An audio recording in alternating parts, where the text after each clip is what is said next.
why it's coming out now is we wanted to wait, to get through all of the legal proceedings, the criminal trial, and it spans, it's, four parts, and it spans over 30 years of, pop culture, his life.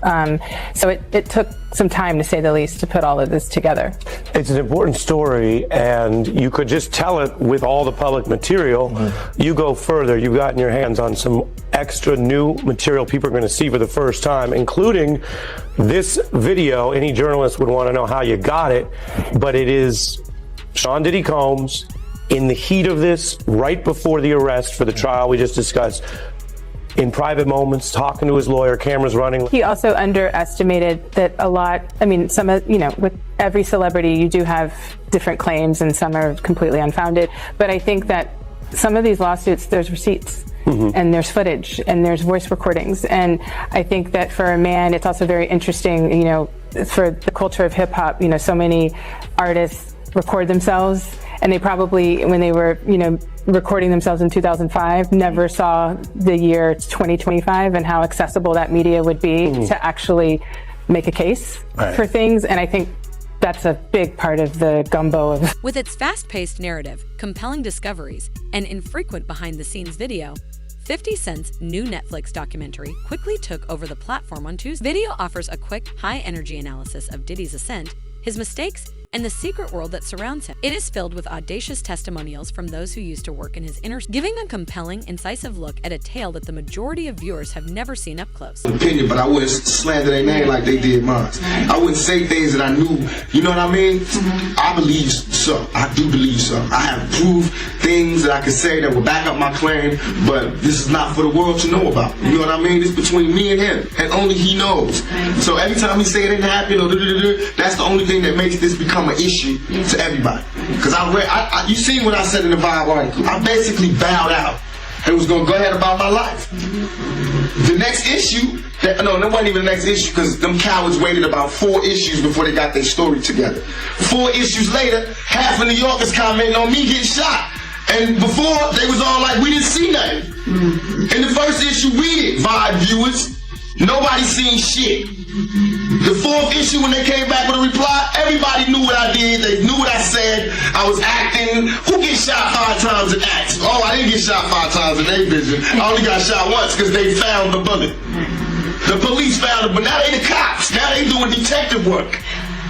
They found the bullet. Oh, you found the bullet, huh? So what is this other shit in me then? What was the doctors talking about? What? Can you explain these other holes in me? How I get gunpowder all over me? That insulted my intelligence. So yes, I did say Thug Life was there. Yes, I bowed out, all of that. Former Bad Boy Records insiders and musicians discussed the stormy time surrounding Biggie Smalls and Tupac's deaths in the 2nd episode of Shan Commons. They give personal assertions and long-standing concerns, rather than findings that have been validated. Rapper Mark Curry, Roxanne Johnson, Craig Mack's ex-wife, and Kirk Burrows, co-founder of Bad Boy, are among the voices who characterize 90s hip-hop as a time of pressure, inequity, and an intensifying East-West rivalry. Their testimonies provide a more vivid, dramatic picture of the power struggles and internal disputes inside the business that drove one of the most turbulent periods in music history. From Greg Kading, the detective that worked on Tupac and Biggie's case in this documentary. He is the investigator that did that proper agreement with Keefe D way back in 2008, where Keefe D alleged that Diddy tried to offer him $1 million to take out Tupac and Suge Knight. And Tupac's trial with Keefe D is coming up very soon in early 2026. And we know that Diddy's name has been dropped at least 200 times during these. The documentary becomes one of the most shocking in-depth analyses of Diddy ever produced, as it continues to uncover previously undiscovered information. As of right now, he is serving a 50-month term in a federal penitentiary in New Jersey after being found guilty earlier this year of violating the Mann Act for unauthorized transportation offenses. The headlines haven't stopped since his former girlfriend Cassandra Ventura filed a significant civil case accusing him of long-term cruelty in late 2023. Despite the fact that a jury dismissed him of the more severe organized crime charges. Due to that case, a number of other civil lawsuits are now being heard in court. All the meantime, Diddy vehemently disputes every accusation leveled at him. Created the atmosphere for both of those guys to lose their life. I honestly, when I look back on it, if he trusted Sean more, it would have been better. But he didn't trust him as much as the way Sean says they were best friends after he was dead. Nah, I didn't see that during the time we were working. Homes have now sent a cease and desist letter to Netflix. That's right. They are demanding it not release a docuseries featuring the... This documentary does more than just rehash previous allegations. It makes new assertions that are already rekindling public discourse and headlines. 6 days before Diddy's arrest, the producers obtained exclusive behind-the-scenes footage of him in a New York hotel room, captured by a filmmaker he himself hired. The videos show him having heated conversations with his lawyer, candidly responding to the way that constant media attention was influencing and upsetting his public image.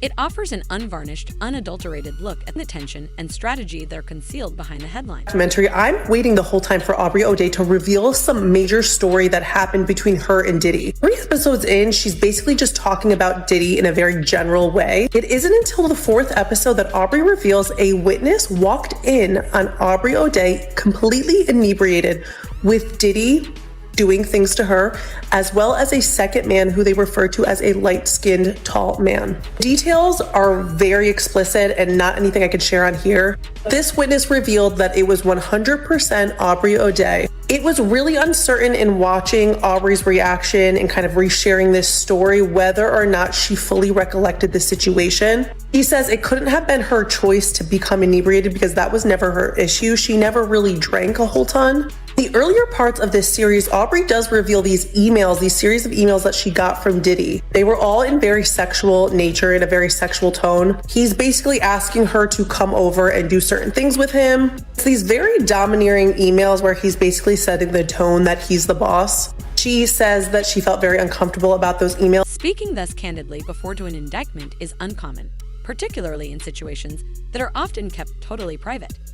However, legal experts believe that the presence of a cameraman may have inadvertently reduced the standard attorney-client privileges. Other questions about how such sensitive footage ended up in the documentary were raised when Diddy's team later told NBC News that the recording was never approved, that they had no idea how Netflix obtained access, and that the videographer was subject to stringent agreements meant to keep all conversations private. Bad boy, we had gotten over CCNY. It looked like the coast was clear. We were renegotiating with Arista. We were about to get a step up in the money. I had 25% of the company. I didn't know why he needed to get that back from me and then give it back to me again. I didn't understand that. That's like a trick. Like, okay, here, I gave it to you, now give it back, and don't worry, I'm gonna give it right back to you. I didn't want to give it up. So he came into my office one day unexpected, him and Kenny Marsalis, they had it planned out. Kenny had the briefcase with all the stock certificates in it, and Diddy had the bat. Not like, I'm gonna beat the shit out of you with the bat, but he had the bat like, man, we got to do this. This has to happen. I didn't feel I was gonna get beat down in that office, in all honesty. I got people that could jump out of the shadows in a minute. I wasn't threatened by him. What I was messed up over was the fact that I started this company with you from day zero, and now the one solid thing that you told me I had, you want to take that back and do a return to me on that at this critical time that we're renegotiating and getting a step up on the contract. When he told me it was about all of that renegotiating and that I should trust, I did, begrudgingly, angry, upset. It wasn't right. I did it. He got the stock back. I went on, tried to get over that, kept doing my job, doing what I had to do, delivering everything. And once again, I was caught up in the job. I forgot all about it. And next thing you know, we had the snafu. I was fired. And he just said, oh, okay, bye. And since he had never given me his stock back, he never said that he would pay me anything or give me anything. He just avoided me all these years. Not only did he avoid me all these years, running high and low, I went on and started working with Mary, who the three of us. Pac's money, Pac wanted to leave, and it could be some other shit that was going on, but they still created an atmosphere for that. You understand that East Coast, West Coast bullshit. When Suge was trying to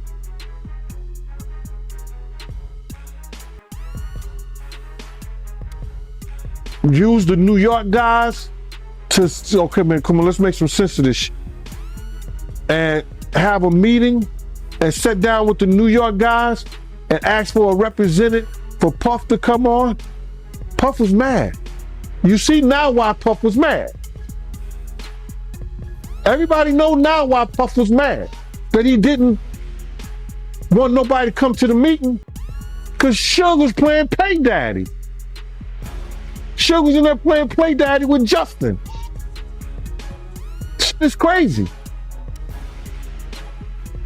I said, well, how you gonna be mad at Misa and the East Coast, West Coast?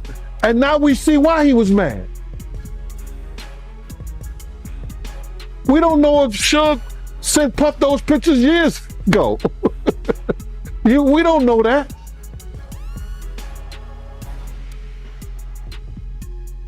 But that's why Puff didn't send a representative when Zipman was asking him, man, let me represent, just let me know. Nah, man, F that.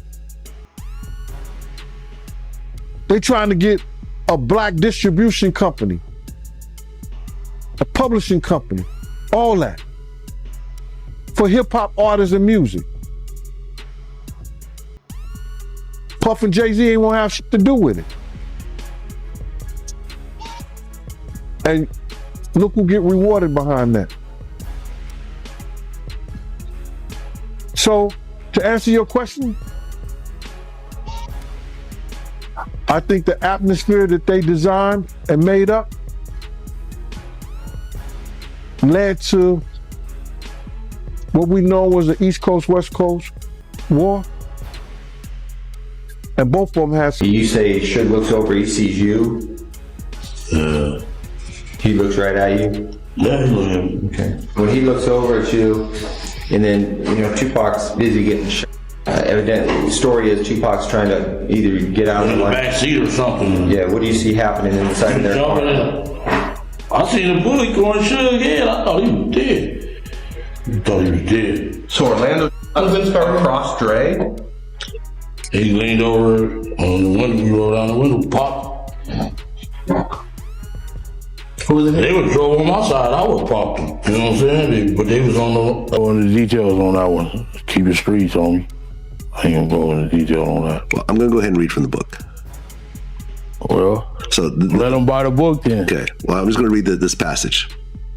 The shit was on. Tupac made an erratic move and began to reach down beneath his seat. It was the first and only time in my life that I could relate to the police command, keep your hands where I could see them. Instead, Pac pulled out a strap, and that's when the fireworks started. One of my guys from the backseat grabbed the Glock and started busting back. The first skinned Suge in the head, and I thought that mother was dead. I had heard some stories, supposedly that Suge used Tupac as a shield when the bullets started flying, but that's some bullshit. Suge was already wounded, and he was the one that got touched. As the rounds continued flying, I ducked down so I wouldn't get hit. Basically, yeah. White Cadillac, arm came out the back seat and started letting off. What went through your head when you... Diddy's friend Zip Martin is the one that gave him the weapon that was used to take out Tupac. Keepy D told the investigator Greg Kading that Zip Martin had a special compartment to keep this weapon in his car that he drove to Las Vegas. And in this documentary, we have Greg Kading confirming that Zip Martin did drive the same type of vehicle that Keepy D alleged to Las Vegas this night. And then during this documentary, we heard from the former president of Bad Boy, Kirk Burrows, who alleged during this time, Diddy had him hiring a whole bunch of people and getting cars to drive to Las Vegas. And he is now very curious into why Diddy wanted to do this. And he said, in his opinion, he now believes that Diddy was behind. There was the rumor that after Pac got Puffy gave Zip $1 million that was supposed to be handed over, and Zip ended up keeping it. And I remember when I interviewed TK Kirkland, who was actually roommates with Zip at one point. They were that close He actually said, yeah. The Fed said that too. He said that actually happened. Well, the story that has circulated was that after Tupac got, Puffy allegedly gave the money. I heard to Zip. Yes. And Zip was supposed to give the money to Keefe and them. Yes. But he never gave the money to him. But thank God he never gave him the money, right? Think about it. If he gave the money, Puffy will be in prison now, money for hire. So thank God. If this is a true story, I'm not saying yes or no, but if he would have gave them the money, it'd have been for hire and Puffy would be locked up. Speaking on the situation with Biggie, how he was the one in charge of planning this London media trip for Biggie that he was supposed to be on the night that he was actually unalived. Kirk Burrows claims Diddy is the one that canceled this trip and Biggie did not want to go out to Los Angeles. And Kirk Burrows feels like Diddy should be responsible for what happened to Biggie. What Kirk Burrows alleged next is what's really chilling. He said something that we have heard alleged many times, and he said that Biggie was actually leaving Bad Boy Records shortly before he passed away. Kirk Burrows alleged that Biggie already signed the paperwork to get out from underneath Bad Boy. Then Kirk Burrows went on to allege that after Biggie passed away, Diddy came to him and told him to change the terms in the contract that Biggie signed. And he claimed that he was so calculated that he told Kirk Burrows to just switch out the middle pages. That way on the last page, Biggie's signature would still be there. That way Diddy could allegedly keep records. To go to LA so soon, knowing that Tupac got killed 6 months earlier. The award show season was up. We had to go out there to participate in that. We had records that were nominated. We were a budding, launching company that already launched and we were successful. We could not go, but Biggie did have an inconvenience. He had a car accident. I think it was in Brooklyn, maybe downtown Brooklyn. He had a broken femur at that time, and he was recovering from that. Big sized person, could not really sit comfortably in a plane, not even first class, with a cast on. It was uncomfortable. He was talked into going to the LA portion of the trip so that he could be out there ahead of time. He was out in LA so there wouldn't be a big rush and bustle to get him there. So I think he was out there for a good week and a half ahead of time leading into the event. So being out there, we came to follow up and to have that night. And then he was supposed to, as per Arista marketing department, Arista, one of the best labels and distribution companies that you can have to back you, the legendary Clive Davis, who's backed so many artists, believed in Bad Boy so much, he put together a marketing campaign that was never seen before that campaign and still wasn't seen, but it was put together so that Biggie could receive an international press junket in London with all press from around the world meeting him that Saturday, Sunday after the Friday award show night. He was supposed to go on an international flight with me. We have the itinerary still to this day. He was supposed to leave that early morning, go to London, and we would be out there for 2 or 3 days, and then he would go back to New York and go home. Diddy called Sean P. Diddy, whatever his name was during that time, called late Friday night, early Saturday morning, saying he's not going to London. Call Arista, cancel it. You go. You represent it. You go. He's not. The budget for Big in LA for the award show ended that Friday night, Saturday morning, when a new budget started to get him from LA to London, where he would be taken care of with security, his friends, and everyone that he wanted to be with him in the style that he was accustomed to handle the press junket. When that didn't happen, that budget was never opened. The budget for LA ended, and there was a great need for security that Saturday night, and he was out without that security. The beef up. And we lost him. And in that decision, what it put us in that decision put us in the worst situation that we could have ever been in. We lost our number one talent. We're on a West Coast where we're surrounded by enemies who told us not to be here. We really shouldn't have been there, but we were. Now we have to get out of there. At that time, I brought most of the company with me. I had a lot of interns, young people. I had to account for them with their parents. We had to get them home. That weekend, I think we had to get Sean out first. 1, 2, 3 steps in the trunk of a car, moving out the city limits to another airport on that flight out. I stayed until Sunday-ish or so, making sure all the interns, all the executives, every last one of the kids that was out there with us was back east. And then we had to make preparations for Big's family to know where he was at, for them to make preparations to bring him back home a week or so later. So that was the job. And then, oh, hi, Gene, how are you?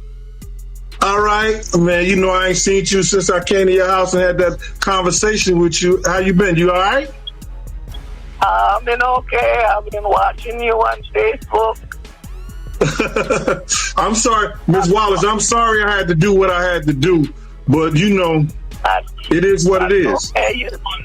I know you do. Thank you, Ms. Wallace. Like I told people, I said if Ms. Wallace would have called me and told me to shut it down, I would have shut it down. Ms. Wallace ain't called. She knew how to get in touch with me. If Ms. Wallace didn't tell me to shut it down, I'm going to keep doing it because I respect you, Ms. Wallace. Do what you do.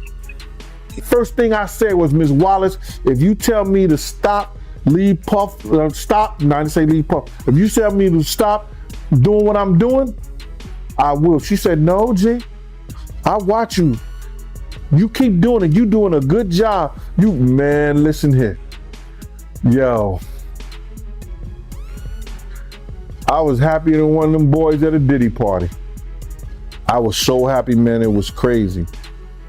Cause this was the first time I had talked to Ms. Wallace since the last time I talked to her and was telling her about